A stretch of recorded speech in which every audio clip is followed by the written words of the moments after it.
called GRIA and predictive modeling. So we have two great researchers today that are going to talk to us about their work. So first we have Dr. Ian Coombs. He's a pharmacologist at University College London, and he's part of a team there that is one of, if not the leading teams in the world doing work on GRIA disorder specifically.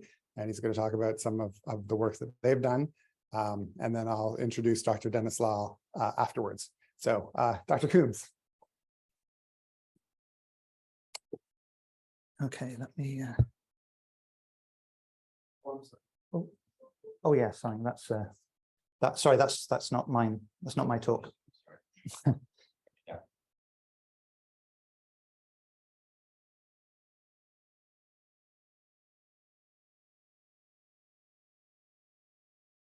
Well, that would be interesting. Yeah, that would be see how self-explaining the slides are. Okay, here we go. Yeah. So okay, yeah. So what I'm going to be talking about is some work that's new to us, really, something that's really right at its outset, and looking at alternative splicing of the GRIA genes, which is also of relevance to GRIN1, and the potential they hold for RNA-based gene therapy. And I'm fortunate in that you've already been given a couple of talks by Dr. Ramsey and Dr. Frankel earlier, and there's quite a lot of certain degrees of overlap.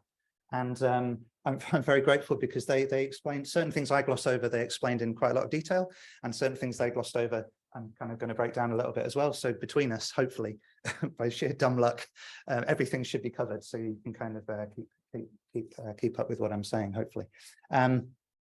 Okay, so what I'm going to talk about is RNA and how it's processed, and looking at the effect that RNA processing has on glutamate receptors, and also just touching on different ways we can potentially modify this RNA.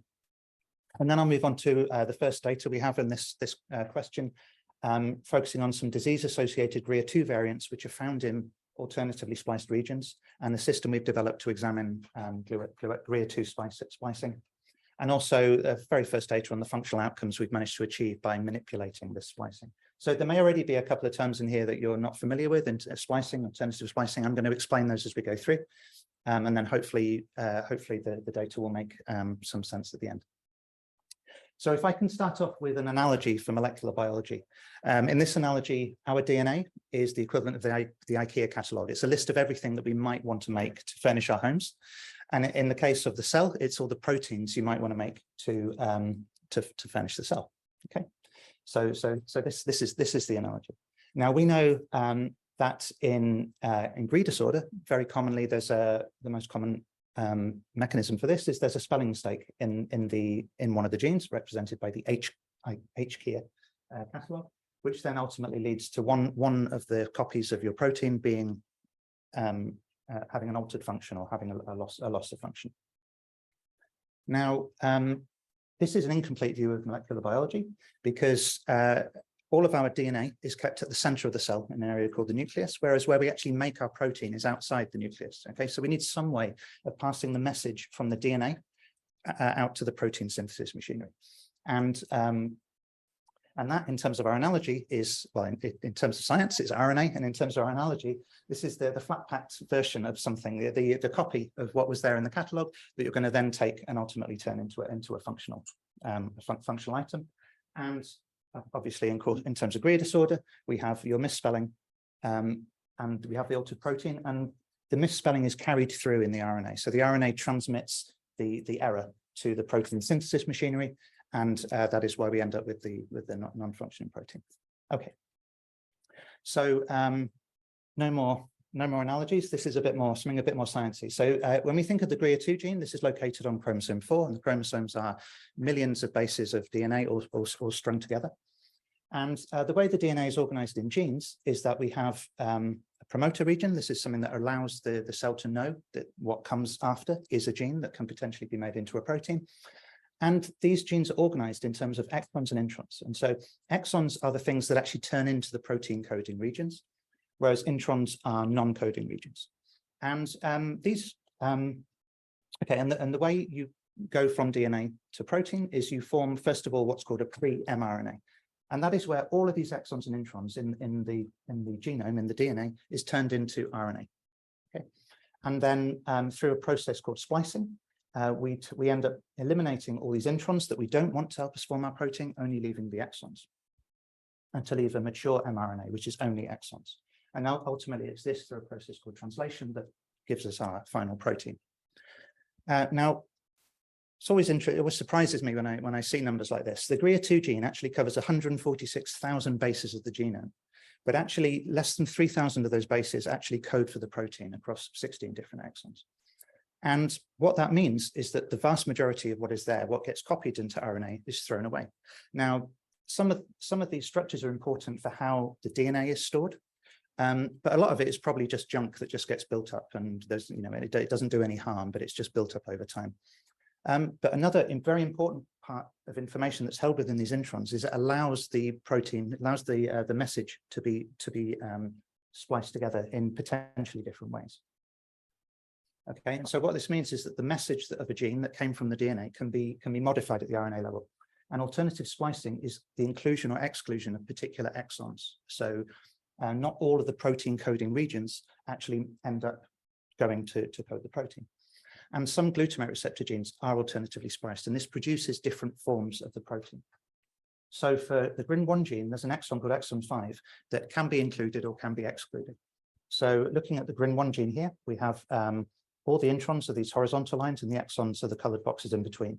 When the GRIN1 splicing happens, you can go from the pre-RNA by this top route where that joins onto there, that joins onto there, that joins onto there, and they're all included. But there's another route where you just miss out exon 5, so exon skipping. And this gives you two final forms of the GLUN1 protein, GLUN1A, which lacks exon 5, and GLUN1B, which contains this extra 21 amino acids. In terms of the AMPA receptors, they have a slightly different process. It's called mutually exclusive splicing. And so exons 14 and 15 has become known as flop and flip. And when the pre-mRNA is processed, you can either include exon 14 and exclude exon 15, or you can include exon 15 and exclude exon 14. And you end up with these two different forms of the mature mRNA. And these proteins differ by the actual whole cassette is 38 amino acids long, but there's conservation within those cassettes, and actually only 9 of those amino acids are actually different. So we end up ultimately with two different forms of the protein, depending on exactly how this mRNA has been spliced. Now, the reason we know this is important is because the functional properties of the receptor are, the time course of these responses is crucial to brain activity. And so the alternatively spliced forms display different time courses. And so when we look at the electrical responses we get from ion channels, we tend to display them like this, where time is traveling in this direction, and the downwards thing here, this is electrical current, which we can think of in terms of excitation. And when the signal passes from a first neuron to the second neuron, the longer that this excitation happens, the signal is bigger. It's more likely to make the second neuron pay attention and actually pass on the signal. And for GLUN1 receptors, if you include exon 5, this response is shorter. So there's less excitation, there's less chance of the signal being passed on. If you leave out exon 5, the current is much slower. And so this provides more excitation over a longer period of time. It's more likely that the signal is going to be passed on. So that's for GLUN1. For the AMPA receptors, well, flop is faster than flip. So if you include flop containing receptors in your final receptor, the response will be quick, whereas if they're flip, they'll be slower. Okay, and in terms of the hypothesis we started with, this is the first key point, that the alternatively spliced forms of these proteins display different time courses. Now, I'm sorry for the GRIN lovers in the audience. I'm afraid this is where we leave GLUN1 behind. It's going to be AMPA from here on forward, I'm afraid. But nonetheless, this is very much in our mind moving forward. Okay, so another thing that tells us for sure that the time course of the responses is important is that it's a key mechanism within GRI disorder. So a slowed or accelerated time course is a key contributor to what goes wrong in the brain of patients with GRI disorders. So one example here from a GRIA2 variant, that we see that when we activate a normal healthy AMPA receptor, it activates very quickly and it turns off very quickly as well. But for this particular variant, it had a prolonged response. So it would activate, but then it held on to glutamate for much longer. The response was too big. And as a result of this patient had epilepsy and developmental delay. On the other hand, we have a couple of patients here whose responses were too short, and so they activated, but rather than decaying slowly and staying open a little bit, they just desensitized completely, and the response here was too short. And so this is the second key point, that the time course of response is a key mediator of what goes wrong in GRI disorder. Okay. And so now comes to some overlap of what was covered by Dr. Frankel and Dr. Ramsey earlier. There are different ways in which we can modify the splicing of genes using the forms of gene therapy. So these come under the umbrella of nucleotide-based or protein-based approaches. And I think we saw Dr. Frankel talk about a form of siRNA. So these are small double-stranded bits of RNA, and these can lead to specific regions within messenger RNA being degraded. Another possibility is antisense oligonucleotides, so ASOs. Now, these are small single-stranded bits of DNA, but again, it's the same kind of principle. They are quite short, but they're long enough that they contain specificity for particular sites that we target them against. And certain of these molecules have been licensed to be used as gene therapies. In terms of things that are not licensed yet, at least to my knowledge, there are a couple of protein-based approaches, and these are based around CRISPR, and this was certainly something that was talked about earlier. So CRISPR-Cas9 is the main DNA modifying enzyme that's been studied extensively over the last few years, and this allows modification of DNA. And so by taking away certain features that are required for splicing, you can disrupt the splicing process of the mRNA that subsequently gets formed from the DNA. Alternatively, you can go straight for the RNA using a different form of CRISPR, CRISPR-Cas13a. This is a different kind of protein, but it's the same kind of principle, that if you tell it which bit of the RNA to modify, it will bind to it and potentially degrade it. So there are various ways out there of modifying RNA, and this is the third key point as we built our hypothesis. And so putting those together, we know that alternatively spliced forms display different time courses. We know that altered time courses are key contributors to GRI disorder. And we know that specific splice forms can be promoted using different gene therapies. And so our hypothesis was that if we could design something which modified glutamate receptor alternative splicing, it might help to rescue a more normal phenotype in patients that have modified GRIA or GRIN responses. And so this is kind of where we started from. Okay, I'll skip over that because I think I'll go over time if I talk through that. Okay, so just in a bit more specific detail. So if you have a patient with loss of function GRIA disorder, our aim would be to produce more flip form receptors, these with this slower kinetics, to increase the amount of signal produced by the receptors. If we had a gain of function, it would be the opposite. The idea would be to produce more flop to decrease function. And so kind of represented by this cartoon here. In general, the proportions in the brain of flip and flop form receptors is roughly 50-50.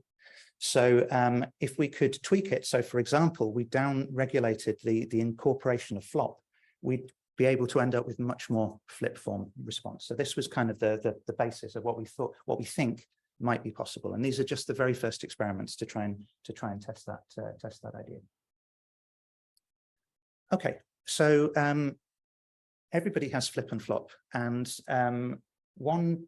it seems like in a region around between 20 and 25% of patients with GRIA2 disorder and GRIA3 disorder actually have variants that are found within the flip-flop cassette. And so we looked at this a little bit in the past, and it was a logical place for us to start our experiment. And so to be specific, we have a patient with a variant at position 788 in the flop splice form, and they had severe epilepsy and severe neurodevelopmental delay. For this variant here, which is found in the flip form, the G792V, this patient had intellectual disability along with ASD, ADHD, and dyspraxia.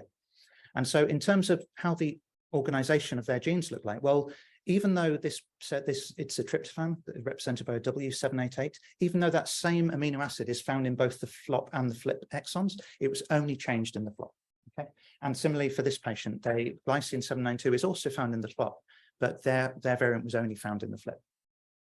And from what I said, we know that the mature mRNA is about 50-50 between flip and flop. So actually, this patient had about 50% perfectly healthy DNA coming out, RNA coming out of their genes, and this patient had 50% perfectly healthy flop. And so if we could get into a situation where we could inhibit the incorporation of FLOP, then we'd increase the amount of healthy receptors being produced by this patient. And equally, if we could knock down FLIP, we'd end up with more healthy FLOP. So that was hopefully, this is something that might be achievable. So let's see where we went with it. Okay. Oh, and another important thing, we'd already looked at these variants, and we know that the function of they have a really clear functional difference from the wild type receptors. So the 788 and the 792 variants produce large changes in the response to glutamate. And the clearest change was a very slow recovery from desensitization. So this is where things start getting a bit more technical, but we look at desensitization of the receptor, where we jump into glutamate, the current activates, but then it turns off, even though glutamate is present. And then what we do is we track its recovery from this desensitization by removing the glutamate and then reapplying it. And for a healthy receptor, over the course of tens of milliseconds, once it's desensitized, it then becomes sensitive again. But for these two variant receptors, it was taking seconds, so almost 100-fold slower. And this is potentially a key mechanism of why these patients were unwell. But in terms of our experiment, it gives us a really clear functional sign that what we're trying to do is working. Okay, and this is a fresh set of key points. And yes, so these variants produce big changes in receptor properties. Okay, so now this will be quite technical, so I might just kind of gloss over it, but in general, we needed some way of quantifying the effects on flip-flop splicing. We kind of had the functional measure in terms of the currents were going to behave differently, we thought, but what about at the actual level of the RNA? Is there any way we can quantify it? And as it happens, there is. So in general, when we look at receptors in our cells, we have them in what's called a plasmid, a circular piece of DNA. And in general, we work on what is effectively the mature message already. We don't bother with any of the introns, we just put the exons in, and that allows us to record responses. We were lucky in a way in that the introns that surround the flip-flop cassette in GRIA2 are actually quite short. They're only add an extra 2,000 bases, which is important when we're trying to get this DNA into the cells. And so what we made was a vector we called GLUA2 flip-flop, where we had the first 13 exons were all in a big string like we had before. But what we did was we inserted the introns and the flop exon and another intron and the flip exon and another intron within this. So we're actually coming up with an artificial system to see if the cell will splice the gene together as we hoped. We had no idea if it was going to work. We're electrophysiologists, not molecular biologists, so we thought we'd give it a go.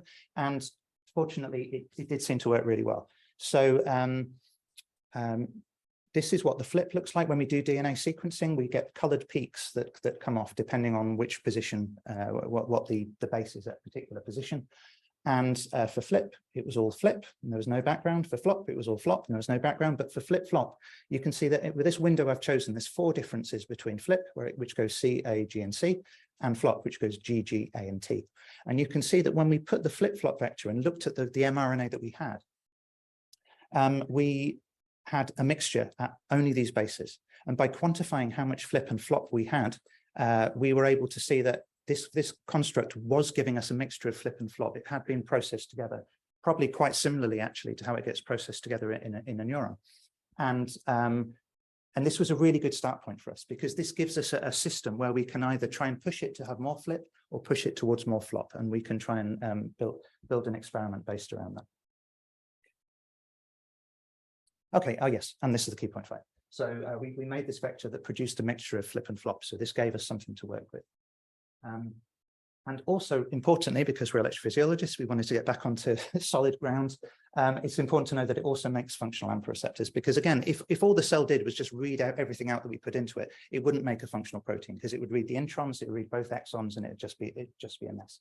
But we know that it must make functional. It might know that it must splice and process some of the DNA correctly, because it makes stuff that we can actually record from. And so we have a short response giving us deactivation, a longer response giving us desensitization, and this kind of double pulse protocol, which allows us to track the recovery from desensitization. So all of this was going, all of this was what we wanted. And so this gave us the 6th key point of all for us to actually design this first experiment of ours. Okay, and so we know that these 2 variants in the flip-flop vector produce large changes in GLUA2 electrophysiology.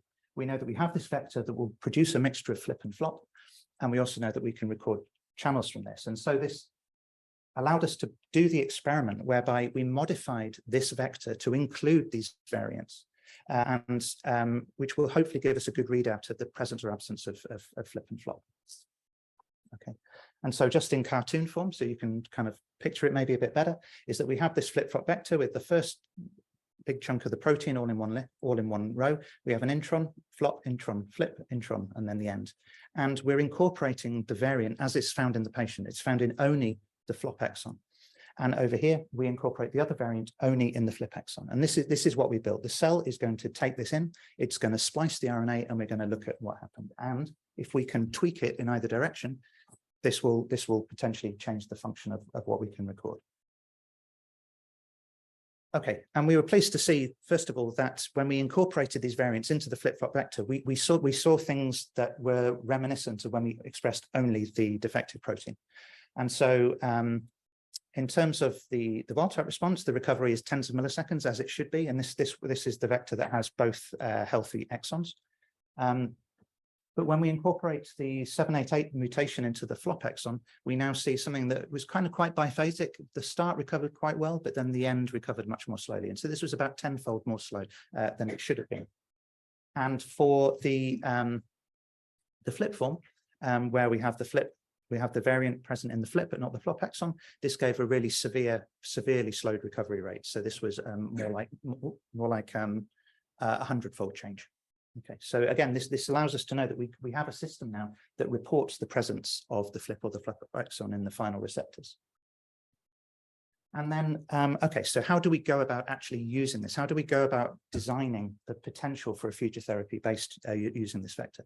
Well, this was something else that came up in the talks this morning, the idea that you can use CRISPR-Cas9 to make specific changes in the genomic DNA, that when the mRNA, the pre-mRNA gets processed, it gets processed differently.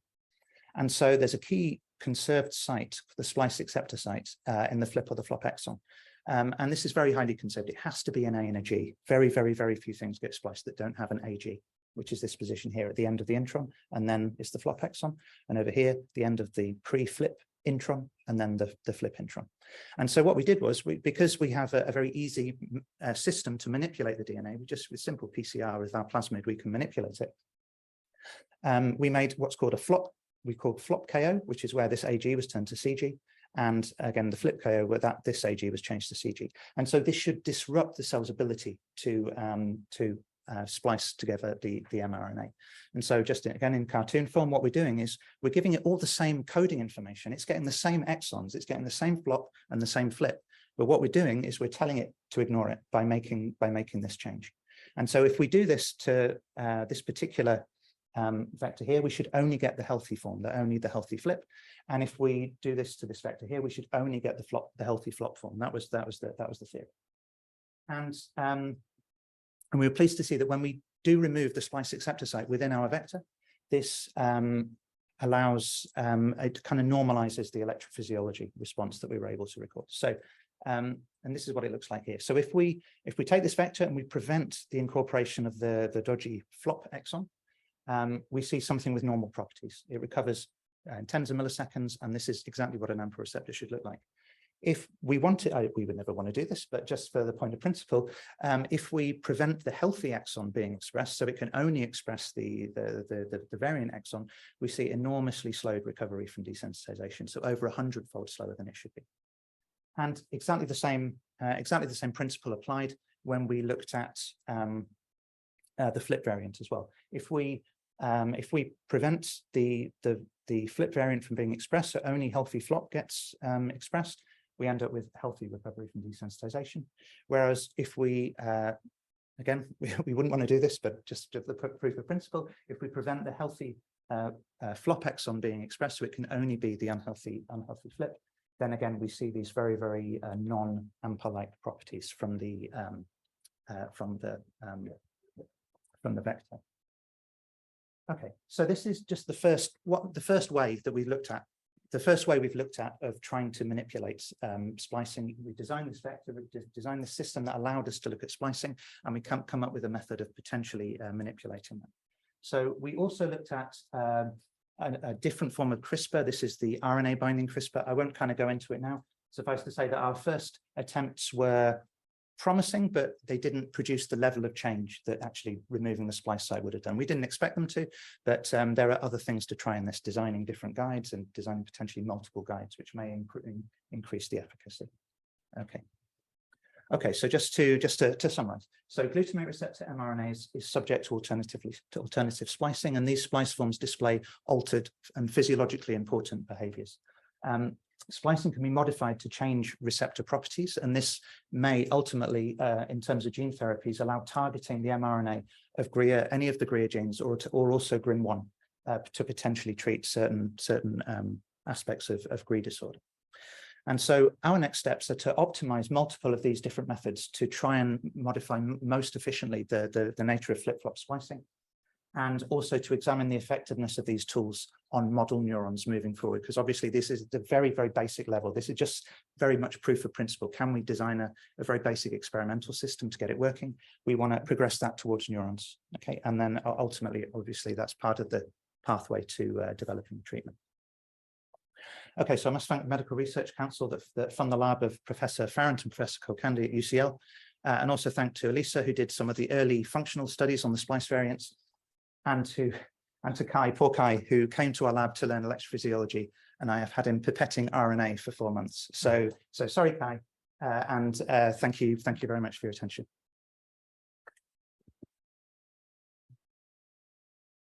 Thank you very much, Dr. Coombs. So, I don't know if the camera can see it from way over there. Okay. But yeah, so we have time for a couple of questions. I didn't see any come in on the app, but let me pass you the mic if you have a question, or you can put it in the Dr. Lau.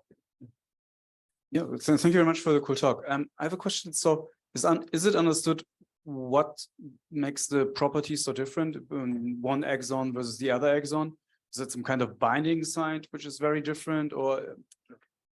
In terms of the functional differences between flip and flop, the region covers part of the ligand binding domain. So it seems that the flip receptors certainly desensitize slower.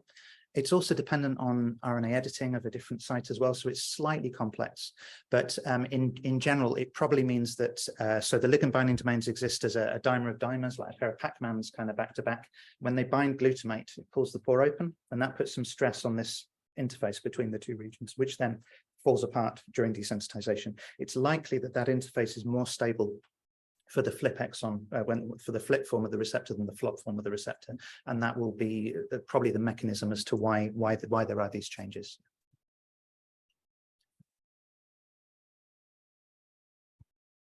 So is this likely to work for variants of all kinds, like variants that are gain, loss of function, or non-function? Yeah, I think that's actually possibly one of the strengths of the idea, at least, is that there's the potential for kind of one drug fits all, so to speak. So I guess a question you might think in terms of gene therapy, well, if you're going to the trouble of making these changes, why not just fix the variant? And the problem with that is that because these are spontaneous things, they happen all over the place. There's, you know, if you designed a treatment like that, it would at best treat just a handful of the patients, and they would be absolutely no use to anyone else. So by developing a technique to maybe change the global behavior of something that is present in all of the receptors, there's a chance that you can increase the function by making the decay slower, or decrease the function by making it faster. So yeah, the only case which would be potentially maybe it would be difficult to know if it would help is if your variant just happened to be at the very, very edge of the flip-flop exon, because then the nucleotides you designed to make the change might no longer bind because the binding site has changed in the presence of the exon. So that was just like the one situation where it wouldn't be of some help. Yeah. So if you have a variant that's at the splice site, then is that what you're talking about, or the ones where it will be most likely to help? But this one specific splice site, yeah. So at the flip-flop junction. So yeah, in Abby's case, that it's somewhere quite different in the protein. Yeah. That's all the time we have for questions. Thank you very much. Okay, thanks. Thank you. And so now we'll introduce our next speaker, Dr. Dennis Lau, who is was at Cleveland Clinic, is moving to University of Texas, is also appointed to the Broad Institute here in Boston, which is run by Harvard and MIT together, and one of maybe the best center in the world, or one of the best centers in the world for the study of anything genetic. And Dr. Lau was also one of the researchers whose projects we're funding going forward, and I think that's what he's going to talk about today. Thank you. Yeah, thank you very much for the kind introduction. Just for me, it would be helpful to understand who is a parent in this room. Okay, the majority, right? So it's good. So then I don't have to use these fancy words which scientists invented to talk complicated about easy things. Yeah, the moment I can see the presentation, I can get started.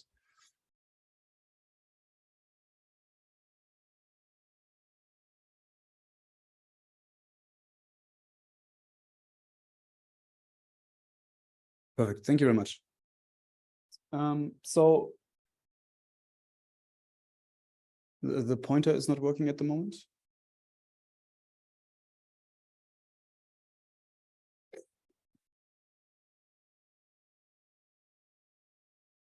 Okay, thank you.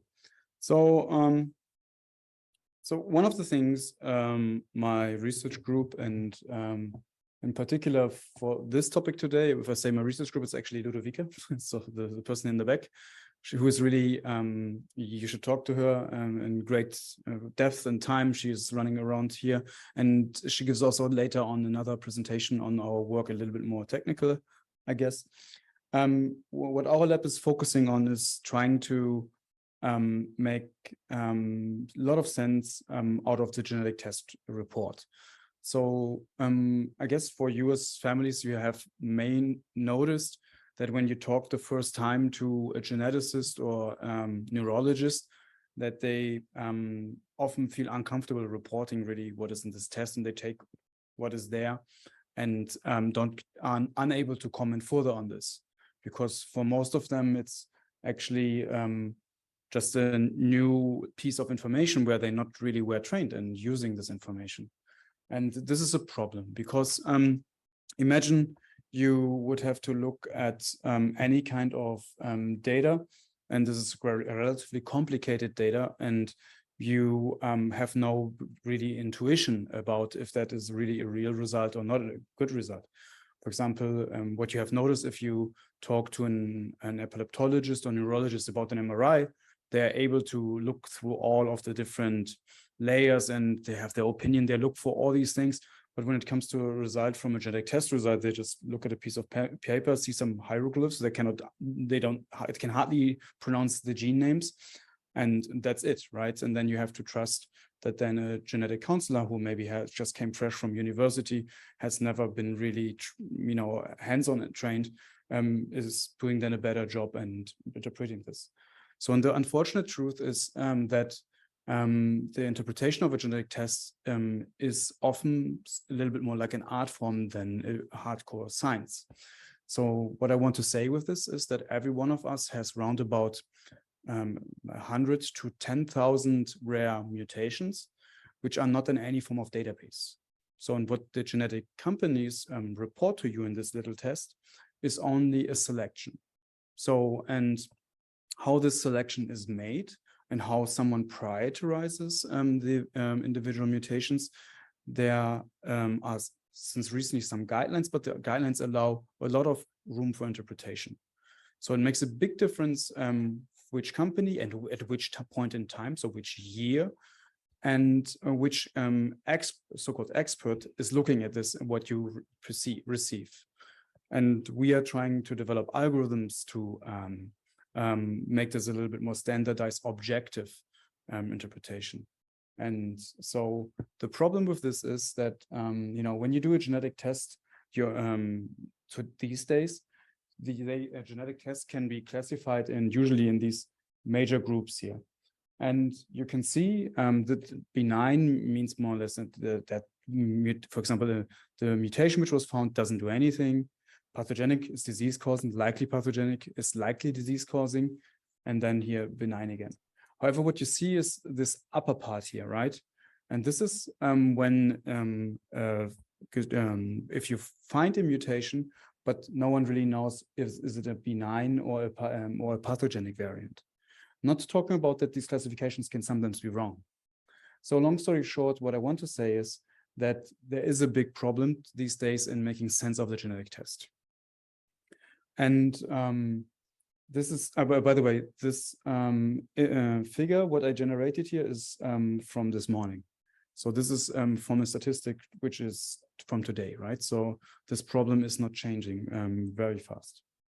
So, but there's a lot of initiatives going on trying to do this better. But I would always recommend to talk really to someone who is an expert on genetic test interpretation. And an expert, I mean, someone who's really having a large program on this, does this professionally, and ideally does some research so that the person is cutting edge. It's the same with a clinical trial. You would not go to your local neurologist who has never written a research paper. If you want to do a clinical trial, you go to an academic center where they have a big platform for clinical trials, and they have done that before. Same for genetic tests, unfortunately, but no one tells you this. Okay, so, and the first thing what we need to make sure is really that the variant, so the mutation, that's what's the same thing, is pathogenic. So that's the first thing. So our group is really specialized on this. We have developed algorithms across all monogenic diseases, and this is a little bit more for the scientists here in the room, but we can skip that quite quickly. And more lately, we developed really like infrastructure where you can explore not only if a mutation is pathogenic, but where is it pathogenic? So that helps biologists a little bit to develop hypotheses to how to develop drugs. So what do I mean with this? For example, this is a transporter. It's similar to an ion channel, so where stuff goes through from the top to the bottom. So and here's now the top view. You know, you see the little hole where the here in this case the sugar goes through, and you can see here that the purple area is where our algorithm says, with just unbiased, without knowing what that thing does, what is most important. And we just do this if we take a lot of mutations from people who have disease versus people who don't have disease. And basically what we come to the purple part because here we have the most patient mutations. So because patient mutations don't fall randomly, they fall into the regions which cause disease when there's a mutation. So for example, when you drive a car, if your radio is broke, your car will still drive, right? But for all the cars who don't drive, they will have a lot of issues with the brakes, with the tires and so on. And so we can use the same principle to identify essential regions in proteins. And the interesting thing is we can then identify these regions, and then we can look at it from a biological perspective. And what we learned is this is actually the region where in this transporter, the sugar would bind to get transported through the transporter. So, and this is then can inform the development of molecules which act on this. And so it's like a hypothesis generating for drug development. And then we develop these kind of online resources where biologists can play with this. So this was work in the past, but more recently, we and I hope that we can do this for the GRINs actually this year. So we developed an algorithm where you can look at the mutation, and you can look at when the first time the seizure happens for this disease. And it turns out that this has and we did this double so we trained this on 1,000 patients with this SCN1A disorder. And then we worked with collaboration partners which were not part at the beginning, and we just asked them, can you test our algorithm? But don't tell us who has the mild, so the algorithm distinguishes between mild and severe disease. But don't tell us who has the mild or severe disease, just give us when the first seizure happened and the mutation. And we tell you then if it's the mild or severe disease. And we did this twice, one with one group in Australia and one group in the Netherlands.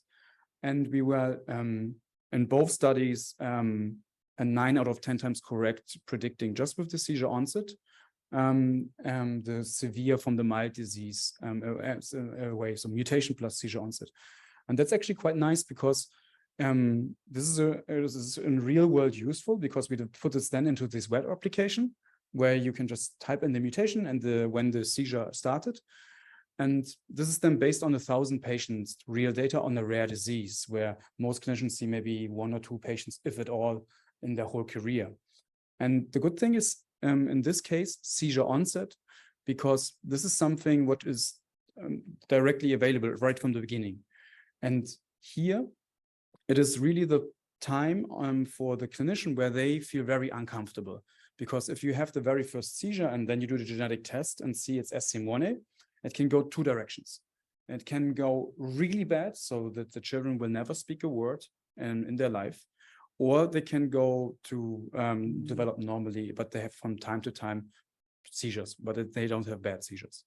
So, for the one disease, you want to treat immediately. You want to enroll in the new gene therapy programs, which started for SCM1A, but for the other disease, you don't want to do anything. So, and if you, for the mild disease, would do the gene therapy program, you might do harm, right? So, and at the moment, for the clinician to feel comfortable to say which direction it goes, at the moment, they can only wait to see until the development goes bad. So this is really what you don't want to do you want to treat ideally before the development goes bad, that you can rescue the most with the therapies. And that's why we are really proud of this project, because here the seizure onset and this mutation alone predict very strong. So, so even double-blinded tested. So that is one thing. So and the other thing is, so predicting pathogenicity, mild and severe, but also the other one is predicting function. So because as you know, when you receive a genetic test result, it doesn't tell you anything about if it's loss of function or gain of function, right? So, and we hope that in the future, this is part of the genetic test, that you don't need to do research on this, right? So that this is directly there, and hopefully there is even recommendations on which drug would work for each type of disease. So, and we are working on this now. So, and this is really important because this is a literature review which we did recently. And you can see here that the number of references, so the number of papers basically, which report for each of those genes, now gain of function, loss of function, or where the paper reported on both.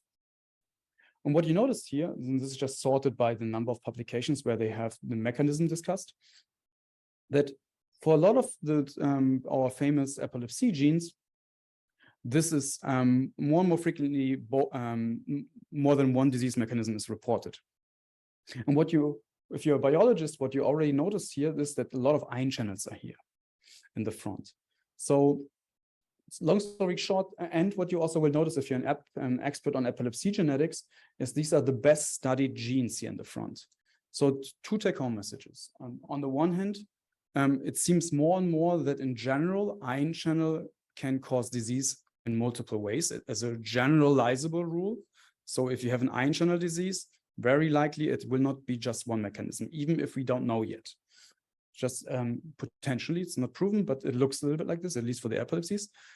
And what we also learn is the better studied a gene is, the more likely we find that there is more than one disease mechanism.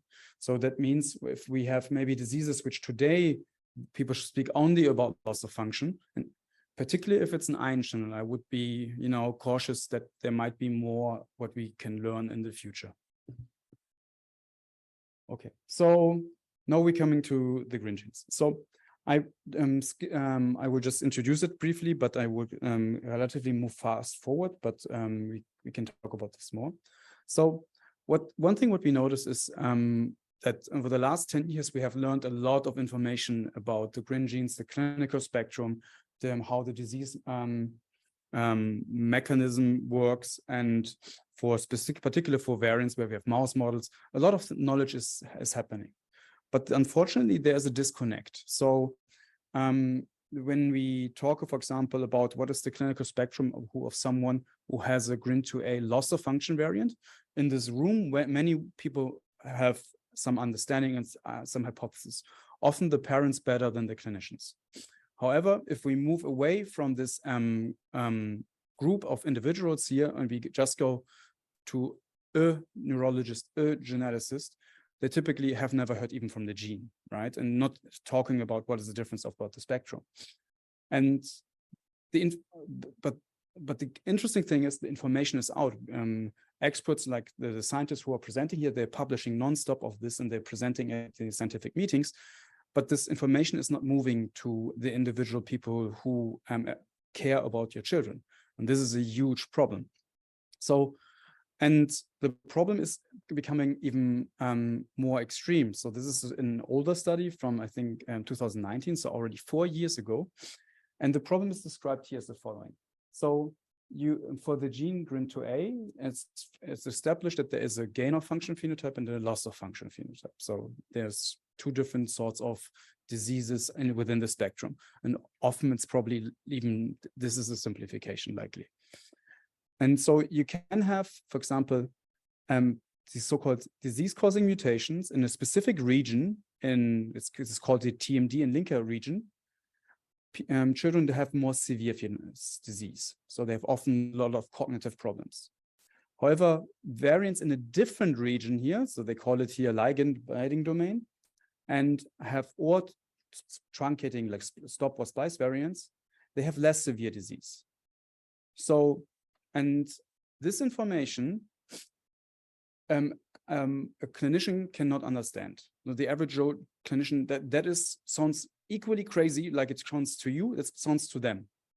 But this basically tells you, in a very simple example, if you have problems with your tires, then you will not drive, saying this. But if you have problems with your brakes, then you will drive, but you will drive in a different way. So it's just a location information where the mutation is on the protein level. And that gives you some prognosis where what version of disease can happen with that mutation. And this information is written since 2019 and out there, and there have been many studies validating this, but it's not translated to the clinic. And even our genetic counselors have trouble finding this and reading this.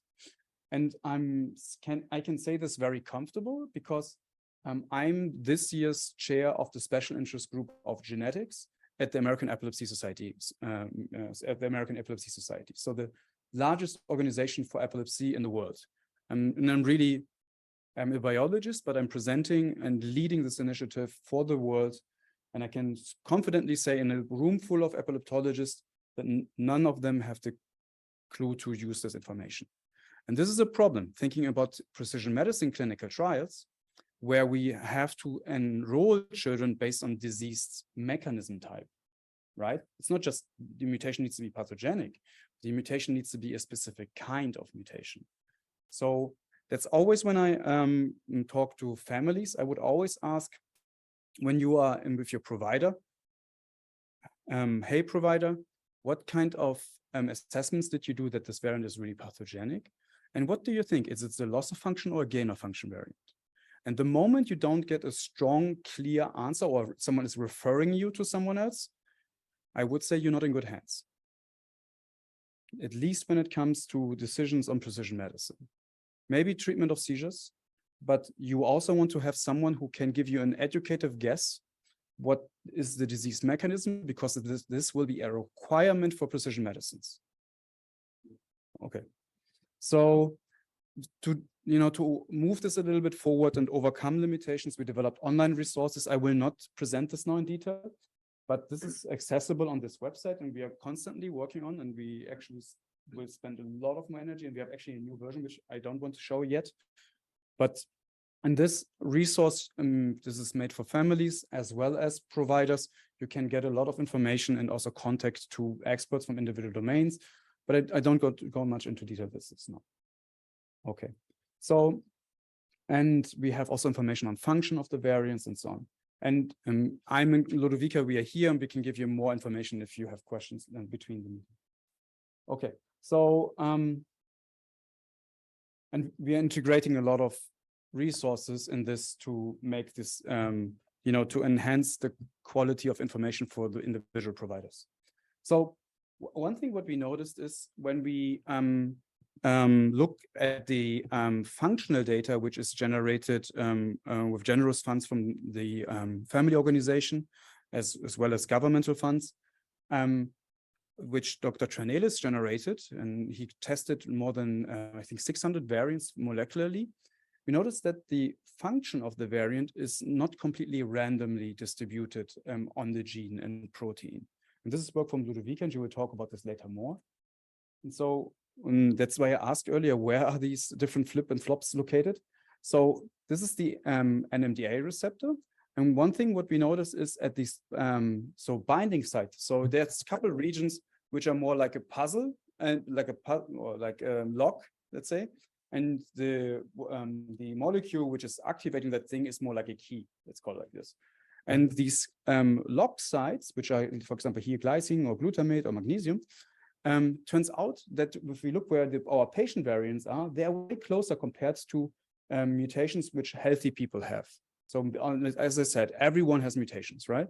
But but the mutations from our patients, they're more close to these so-called lock sites. And when we just use this simple information, we can incorporate this in an algorithm using existing prediction methods of if a mutation is causing disease or not. And we get almost to a perfect level just with adding this information to an algorithm which which tries to figure out if a mutation is pathogenic or not. And so that was already good. So the next question was, can we predict function? And the answer is somewhat.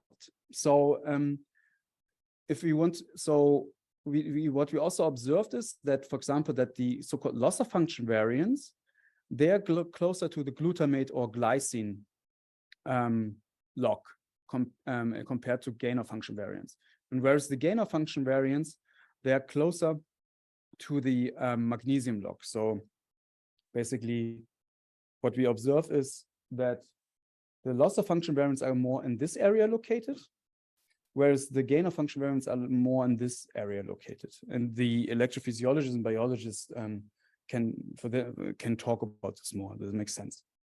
But it's not perfect. So we are still working on this to get it to a more clinical grade level. And very likely we need to include clinical information, because biological information alone or the in vitro data alone, what we have is not covering all potential modifications such as expression. So this is something where I'm very thankful for, and I think tomorrow we'll just talk about this in 2 minutes and a little bit more. This is now a new award from the organization where we have now the opportunity to develop a framework where we will try to use this ultra-rich source of information, what we already have for the GRIN genes, to then transfer these information to develop prediction models for the GRI genes where we have hardly any functional data yet. So on just a very big picture speaking, these are slides Ludovica generated kindly. So what we need to do to develop prediction model is a lot of data. So to then develop these machine learning models. And this is at the moment for the GRI genes, aside from the GRIN gene, not possible because we don't have too much data. However, there is a way where you can, for example, train with a really rich data source, for example, the GRIN data, develop machine learning models. And if your genes are similar enough to another, or the proteins, you may be able to transfer this model, what you have learned here with some modifications, to another sort of disorder. In this way, it's the GRI genes, and particularly the AMPA receptor is this what we are focusing the most on at the moment. There are clear differences, but there's also a lot of similarities, and we hope to be able to learn from the GRINs enough to transfer the knowledge and do modifications that we can develop prediction models for the AMPA receptor particularly, but also the other glutamate receptors. And there's also a lot of hope for that, because there are good examples from other genes and disorders where this actually worked. And based on this similarity of the receptors, we are very hopeful that this could work. And this is done together with Dr. Tranelis in collaboration. And of course, nothing would be possible without a large team. And this is now here's support from the larger GRIN community, and also support from the government and foundations and industry partners.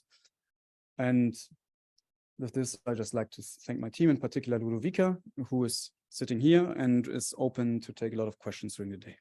Thank you.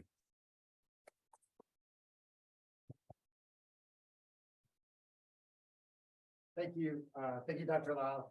This is these were both two incredible conversations, and it's really too bad we couldn't just be here for a week so that everybody could be on the main stage and everybody could hear everything. But thank you very much. We do have time for a couple questions. We have a break after this, but if anybody is doing the researcher meets, what are we calling them? The speed networking. Yeah, that is taking place during the break, and so that's going to start on time. So is anybody signed up for Friday for that?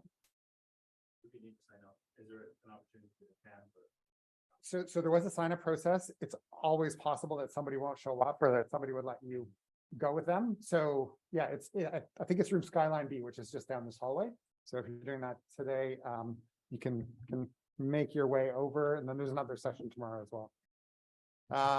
Okay, so we had some questions. Actually, they came up late today for some reason, but there were some questions about the first presentation. I'll check in a second if there's some for Dr. Laws, but any questions from the audience? Next door speed dating in a second, so it looked like the measure that you were using was almost like you were taking sphere in terms of distance from a particular site. Is there any scope for incorporating the kind of nature of the change into the model? Yeah, yeah, exactly. So at the moment it's just angstrom distance, but we are playing at the moment with a network model which also looks at the different types of atom bindings, and so that, for example, if you have a helix, right, so that you don't just go like this, more that you go more like this. Yeah. So, but we are still playing with it, and if you have ideas, please, we are open to improve this model. Thank you. Okay, thank you. Thank you. Yeah, are you saying? I'll tell you on your way. We're going to start right on time. Any questions for Dr. Law as he's on his way out? I just have a comment for the group. Thank you so much. Sorry, do you want to use the mic? Yeah. Thank you for that, and practical applications seem really exciting on that. But just for the group, the Broad Institute's actually just around the corner. It's about a 10-minute walk, and they do. I don't know if they're open on the weekends, but it's about 10 minutes from here. To cook, I might have missed this, but for the predictive modeling, so let's say someone gets a gene report, what you're able to do is show the location and the function. So you're able to do that just by knowing what the variant is. Yeah, but it's so pathogenicity works well. Function works, let's say 7 out of 10 times. But if you have some clinical information on top of this and access to an expert, which often happens in clinical trials, for example, where the company sponsor like an expert group, you can actually increase that a little. Because, for example, for GRIN2A, if the seizure onset would be the age of 4 and there would be language problems, that would be strong markers for loss of function. And but the average neurologist doesn't know that. But gene experts wouldn't do that. They're similar for GRIN2B and so on. So there are ways to enhance also the prediction without any molecular tests. We really need that, because you're right about they don't know what to do with that information. When we get the report, it's like, Yeah. Thanks again.